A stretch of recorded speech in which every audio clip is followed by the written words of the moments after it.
आप सभी भक्तों को राधे राधे, जय श्री कृष्ण। रोजाना ऐसी और भी श्रीमद् भगवद गीता की वीडियोस देखने के लिए सब्सक्राइब करें हमारे चैनल श्री गौरी गिरधर को।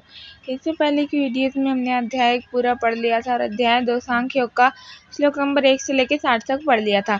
यदि आप सभी उन सभी पुराने श्लोकों को पढ़ना चाहते हैं तो आप हमारे चैनल पर जाके पुरानी वीडियोज में उन सभी श्लोकों को पढ़ सकते हैं।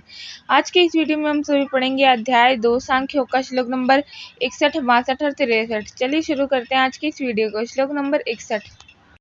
तानि सर्वाणि संयम्य युक्त आसीत् मत्परः वशे हि यस्य इंद्रियाणि तस्य प्रज्ञा प्रतिष्ठिता। इस श्लोक का अर्थ होगा, उन सब इंद्रियों को संयमित कर युक्त और मतपर होवे। जिस पुरुष की इंद्रियां वश में होती हैं उसकी प्रज्ञा प्रतिष्ठित होती है। व्याख्या। अध्यात्म साम्राज्य के सम्राट आत्मा के पतन का मूल कारण ये इंद्रियां ही हैं।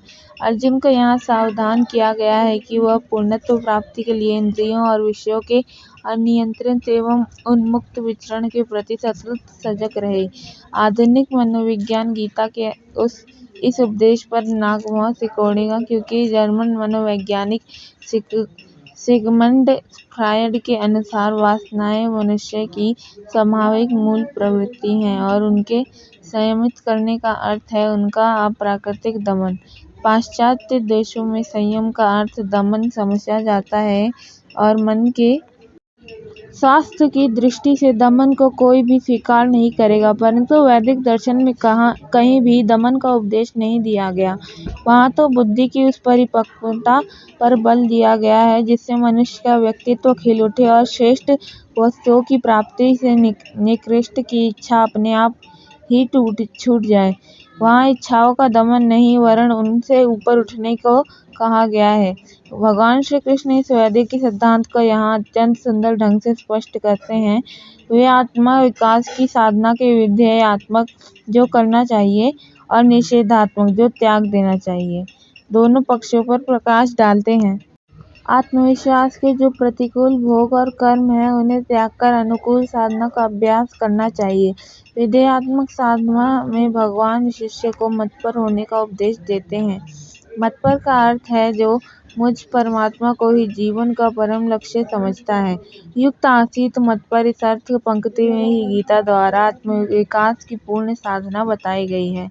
मनुष्य को पशु के स्तर पर ले जाने वाली अनैतिक एवं कामुक प्रवृत्तियां उसके असंख्य जन्म जन्मांतरों में किए विषय उपभोग और उनसे अर्जित वासनाओं का ही परिणाम है। एक जीवन में ही उन सब को नष्ट करना अथवा उनके परे जाना मनुष्य के लिए कदापि संभव नहीं। नैतिकता के उन नायकों, आदर्श शिक्षकों और अध्यात्म के साधकों की निराशा का भी यही एक कारण है। इन वैश्विक प्रवृत्तियों के समाप्त करने का साधन प्राचीन ऋषियों ने स्वानुभव से खोज निकाला था। ध्यान के शांत वातावरण में मन को अपने शुद्ध पूर्ण स्वरूप में स्थिर करने का प्रयत्न ही वह साधना है। इसके पूर्ण स्वरूप में स्थिर करने का प्रयत्न ही वह साधना है। इसके अभ्यास से जिसकी इंद्रियां स्वतः ही वश में आ गई हैं वही स्थित प्रज्ञ पुरुष माना जाता है। इस श्लोक का गुणार्थ अब स्पष्ट हो जाता है कि निराहारी का बलपूर्वक किया हुआ इंद्रिय निग्रह क्षणिक है, जिससे आध्यात्मिक सौंदर्य के खिल उठने की कोई आशा नहीं करनी चाहिए। आत्मानुभव में स्थित जिस पुरुष की इंद्रियां स्वतः वश में रहती हैं वह स्थित प्रज्ञ है। न तो वह इंद्रियों को नष्ट करता है और न उनका उपयोग ही बंद करता है। एवं पूर्णत्व प्राप्त ज्ञानी पुरुष वह है जिसकी इंद्रियां और मन वश में होकर उसकी सेवा में सदैव तत्पर रहते हैं। अब भगवान असफल व्यक्ति के पतन के कारण बताते हैं। श्लोक नंबर 62। ध्यायतो विषयान् पुंसः संगस्तेषुपजायते संगात् संजायते कामः कामात् क्रोधो अभिजायते। हिंदी अर्थ। विषयों का चिंतन करने वाले पुरुष की उसमें आसक्ति हो जाती है। आसक्ति से इच्छा और इच्छा से क्रोध उत्पन्न होता है। व्याख्या।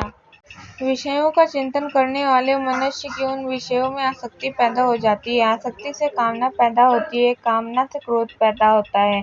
क्रोध होने पर सम्मोह मूढ़ भाव हो जाता है। सम्मोह से स्मृति भ्रष्ट हो जाती है। स्मृति भ्रष्ट होने पर बुद्धि का नाश हो जाता है। बुद्धि का नाश होने पर मनुष्य का पतन हो जाता है। श्लोक नंबर 63। क्रोधात् भवति समोह, समोहात् स्मृति विभ्रमः, स्मृतिभ्रंशात् बुद्धिनाशो, बुद्धिनाशात् प्रणश्यति। हिंदी अर्थ: क्रोध से उत्पन्न होता है मोह, मोह से स्मृति विभ्रम होती है, स्मृति के भ्रमित होने पर बुद्धि का नाश होता है और बुद्धि के नाश होने से वह मनुष्य नष्ट हो जाता है। व्याख्या इस श्लोक के आगे 5 सुंदर श्लोकों में श्री कृष्ण हिंदू मनोविज्ञान के अनुसार देवत्व की स्थिति से मनुष्य के पतन का कारण बताते हैं।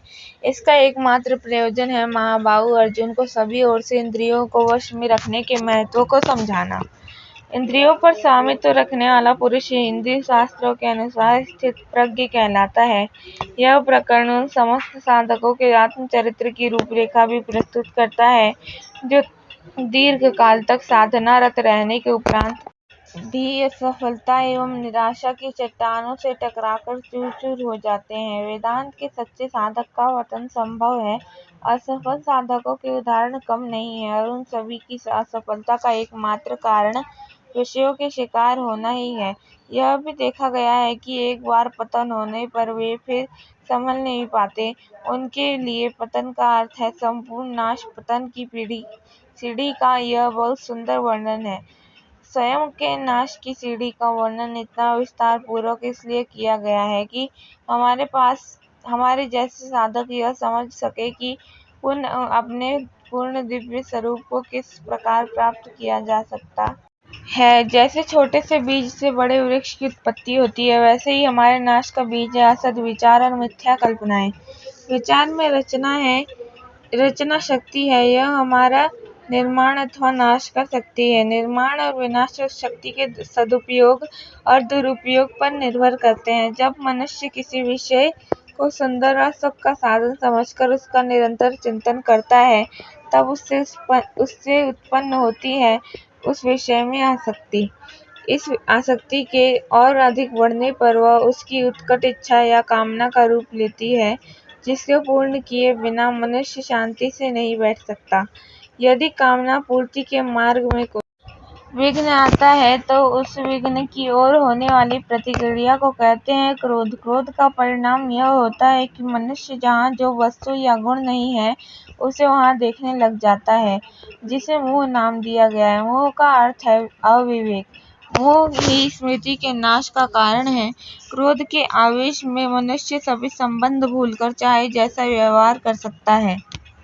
श्री शंकराचार्य लिखते हैं कि क्रोधावेश में मनुष्य अपने पूज्य गुरु एवं माता पिता के ऋण को भूलकर उनका भी तिरस्कार करता है। इस प्रकार असद विचारों से प्रारंभ होकर आसक्ति, इच्छा, क्रोध, मोह और स्मृति के नाश तक जब मनुष्य का पतन हुआ तो अगली सीढ़ी है बुद्धि का नाश। बुद्धि में विवेक की वह सामर्थ्य है जिससे हमें अच्छे बुरे, धर्म अधर्म का निर्णय कर सकते हैं। निषिद्ध कर्मों को करते समय बुद्धि हमें उससे परावृत्त करने का प्रयत्न भी करती है। यदि यह बुद्धि ही नष्ट हो जाए तो मनुष्य का मनुष्यत्व ही नष्ट हुआ समझना चाहिए। बुद्धि नाश के बाद तो वह पशु से भी हीन व्यवहार करता है और फिर कभी जीवन में श्रेष्ठ और उच्च ध्येय को न समझ सकता है और न प्राप्त कर सकता है। यहाँ मनुष्य के नाश से तात्पर्य यह है कि अपने शुद्ध स्वरूप को पहचान कर मनुष्य जीवन के परम पुरुषार्थ मोक्ष को प्राप्त करने योग्य नहीं रह जाता। विषयों के चिंतन को यहाँ सभी अनर्थों का कारण बताया गया है। अब मोक्ष प्राप्ति का साधन बताते हैं।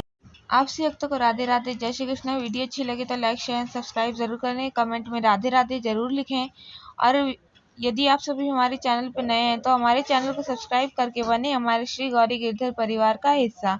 राधे राधे। और यदि आप सभी ने चैनल को पहले ही सब्सक्राइब करके रखा है तो उसके लिए आप सभी को बहुत बहुत धन्यवाद। राधे राधे, जय श्री कृष्ण, जय बिहारी जी की।